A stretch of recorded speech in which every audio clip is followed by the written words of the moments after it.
조갑제 TV 시청자 여러분 안녕하십니까. 2025년 11월 20일 정오입니다. 어젯밤에 아찔한 사고가 있었습니다. 제주를 출발해서 목포로 가던 여객선 퀸 제누비아 2호가 협수로를 지나가다가 섬에 좌초를 했습니다.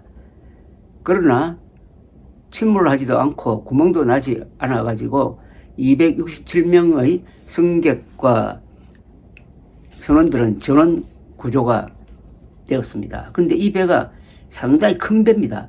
26,500톤이니까 침몰한 세월호보다 한 3배 정도 큰 배고 1,010명을 태울 수 있는 배입니다.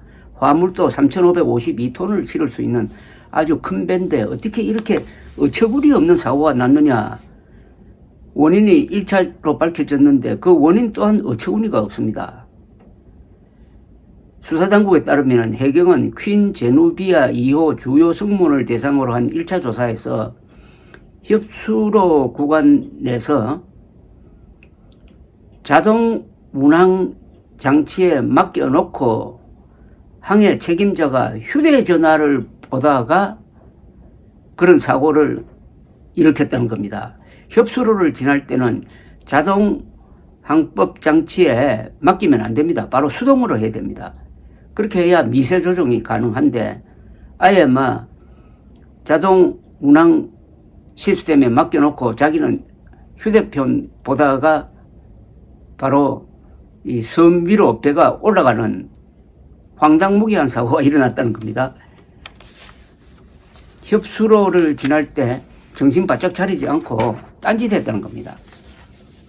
해당 항로는 선원 중 1등 항해사가 운항하는 구간인데 선장은 조타실에 없었다고 합니다.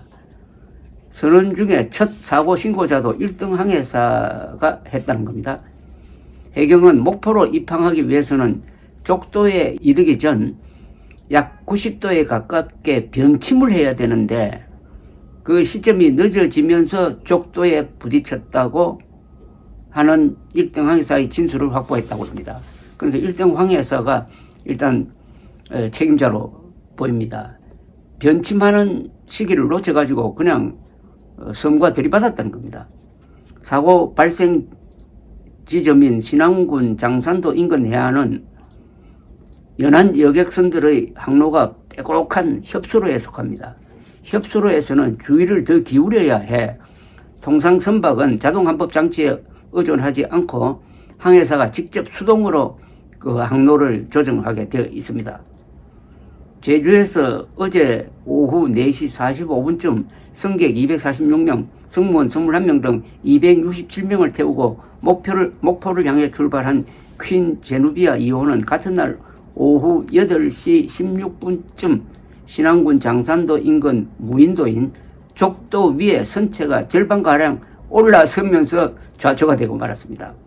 좌초 당시 충격으로 통증을 호소한 승객 27명이 병원으로 분산 이송되었으며 큰 부상은 아닌 것으로 알려졌습니다. 제가 이 사고를 황당무계한 극히 한국적인 사고라고 그 개념 규정을 하는 이유가 있습니다.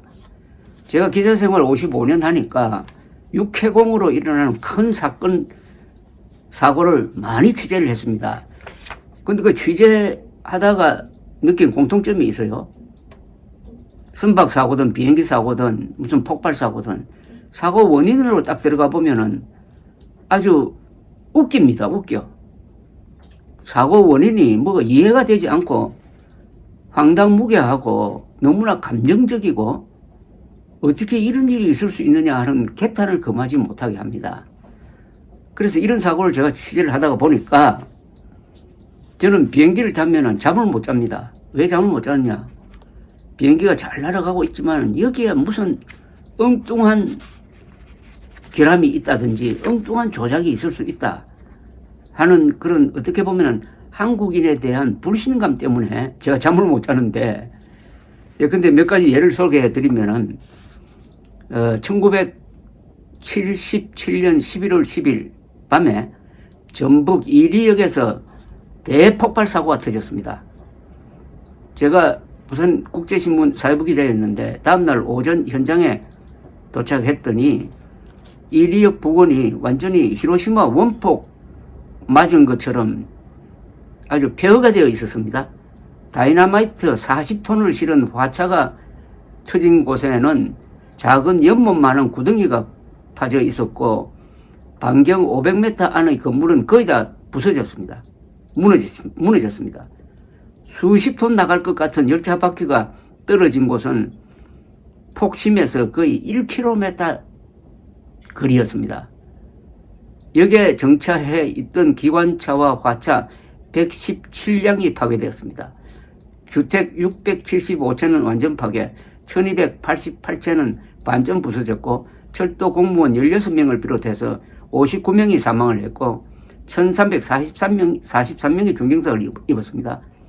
한국전 이후 최대 규모의 폭발이었습니다. 이리 주민들은 다른 도시에 사는 친지에게 전화를 걸어가지고 전쟁이 일어난 것 같다, 그곳에서도 폭격을 당하고 있느냐고 물을 정도였습니다. 근데 사고 원인은 이번 이 여객선 좌초 사고라든지 작년 연말에 있었던 무안공항 사고와 비슷한 지극히 한국적인 것이었습니다. 여기서 제가 한국적임을 강조하는 이유가 있습니다. 전근대적이고 어처구니가 없거나 지극히 감정적인 이유라는 뜻입니다.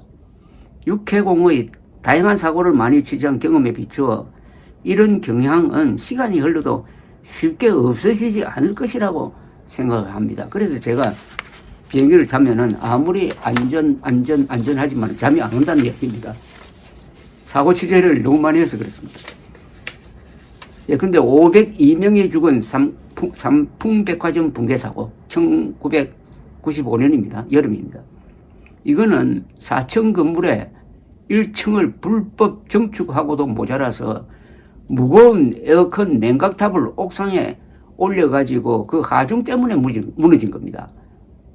그리고 304명이 죽은 세월호 침몰도 정축과 과적 때문이었습니다. 구조 변경을 한 데다가 화물을 규정보다도 2배나 더 싣고 발라스트 물은 빼버렸습니다. 그러니까 무게중심이 위로 올라가서 평온한 바다를 항해하는데도 배가 뒤뚱뒤뚱 하다가 5도 10도 변침을 하니까 그냥 넘어져 버린 겁니다. 평안한 바다에서 넘어졌어. 300명 이상이 죽었습니다. 그리고 1983년 269명이 죽은 대한항공 00 편 전보 피격 사건은 조종사가 자동 항법 장치를 끄고 나침반으로 날았던 때문이었습니다. 자동 항법 장치가 있는데 굳이 그걸 꺼놓고 저 린드버그가 대서양을 날아갈 때 썼던 나침반에 의존해서 비행을 하다가 항로에서 600km나 이탈해서 소련 상공을 지나가다가 소련 요격기에 격추되었던 것입니다. 아직도 왜 자동 항법 장치를 끊는지 이건 밝혀질 수가 없습니다. 완전히 추리의 영역입니다. 그리고 179명이 죽은 무안공항 사고는 활주로 끝에 인접한 콘크리트 벽 때문이었습니다. 상식 있는 사람이 봐도 왜 활주로 바로 붙어가지고 이런 콘크리트 벽을 만드느냐 의문을 가질 텐데 그게 그냥 그대로 집행이 된 겁니다. 세월호와 삼풍 사고는 돈을 위해 안전을 희생시킨 경우이고 그리고 두 건의 항공사고는 주의 부족이 원인이었습니다. 이 사고 원인의 황당성에서 한국은 특이하다는 이야기입니다. 그 이리에서 다이너마이트를 실은 화차는 역 구내에 정차시킬 수 없는데도 불구하고 40시간이나 대기를 시켰습니다.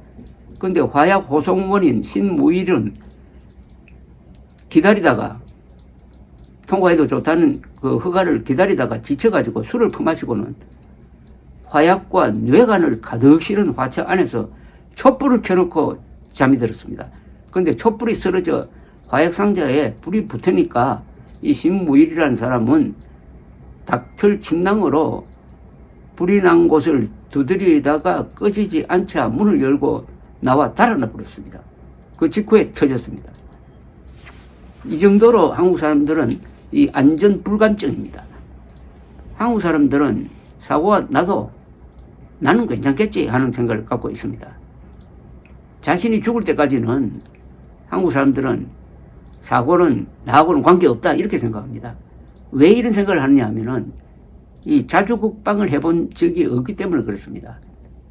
자주국방을 하는 사람은 0.001%의 전쟁 가능성, 사고 가능성에 대해서 대비를 합니다. 그러나 한국 사람들은 그 사고 발생률이 한 50%가 되어도 나는 안전하다 이렇게 생각을 합니다. 전쟁을 막으려면 얼마나 치밀하게 미리 준비해야 되느냐 하는 그런 습성이 배이지 않으니까 그냥 운만 믿고 이렇게 합니다. 운만 믿고 잘못을 저지르고 규정도 지키지 않고 이렇게 합니다. 어제도 마찬가지였잖아요. 협수로를 지나면은 정신 바짝 차리고 그것도 밤인데 직접 그 수동 항해를 해야 되는데 기계에 턱 맡겨놓고 자기 기계 맡겨놓으면 시간이 많으니까 휴대전화 무슨 검색을 하다가 이런 황당한 사고가 났으니까 이걸 정말 어떻게 해야 될지 한국 사람들이 가지고 있는 이 안보 불감증을 어떻게 치유해야 될지 정말 답이 안 나옵니다. 감사합니다.